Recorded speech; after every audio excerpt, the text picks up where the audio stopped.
আল্লাহর কসম করে বলছি 7 দিনের মধ্যে আপনার কোনো ঋণ থাকবে না। আল্লাহর কসম করে বলছি, যদি এই আমলটি আপনি করতে পারেন 7 দিনের মধ্যে আপনার কোনো ঋণ থাকবে না।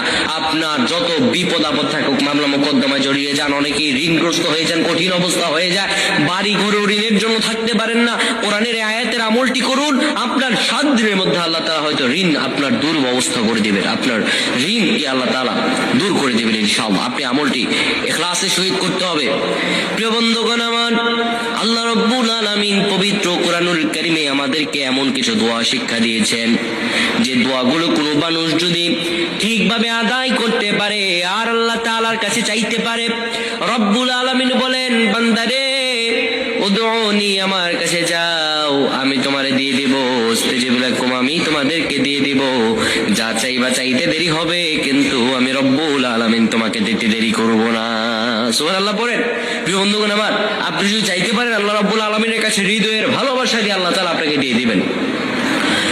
নবীজি আমার স্পষ্টতর আমাদেরকে জানিয়েছেন, যখন তোমরা বিপদে পড়ে যাবা, কঠিনতম অবস্থা তোমাদের হয়ে যাবে, কখনো ঘাবড়ে যাবে না, কেননা যতই কঠিন অবস্থা হোক না কেন আল্লাহ রাব্বুল আলামিন তোমাদেরকে ঠিক তখনই সহযোগিতা করবেন। যত কঠিন অবস্থা আপনার হোক না কেন, আপনি যদি সেই কঠিন অবস্থায় আল্লাহ রাব্বুল আলামিনকে ডাক দেন, রব্বুল আলামিন বলেন, আমার কাছে বান্দা চাইতে দেরি হবে, কিন্তু আমি দিতে দেরি করব না। তো ঋণ থেকে মুক্তি হওয়ার অনেক অনেক আমল আমরা পেয়েছি, অনেক দোয়া আমরা পেয়েছি, কিন্তু আজকে আপনাদেরকে আমি একটা আয়াত শিখাবো। এই আয়াতটির আগে আপনারা যখন এই আয়াতটি পড়বেন, এটি আপনি পেয়ে যাবেন সূরাতুল আল ইমরানে। এই আয়াতটি আপনারা ঠিক তখন পড়বেন যখন আপনারা কঠিনতম ঋণের অবস্থার মধ্যে পতিত হয়ে যাবেন। আপনারা ঠিক তখন এটা বেশি বেশি তেলাওয়াত করবেন, নামাজের পর হোক, নামাজের আগে হোক, বিশেষত যে সময় দোয়া কবুল হয় সে সময় এই আয়াতটি বেশি বেশি পাঠ করবেন।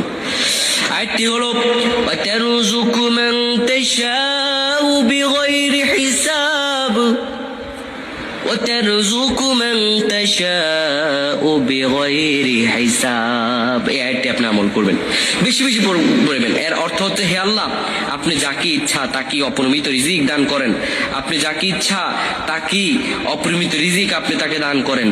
এই আয়াতের অর্থ হচ্ছে এটি। এবং রাসূল করিম সাল্লাল্লাহু আলাইহি ওয়াসাল্লাম আমাদেরকে ঋণ থেকে বাঁচার জন্য একটি সুন্দর দোয়া শিক্ষা দিয়েছেন।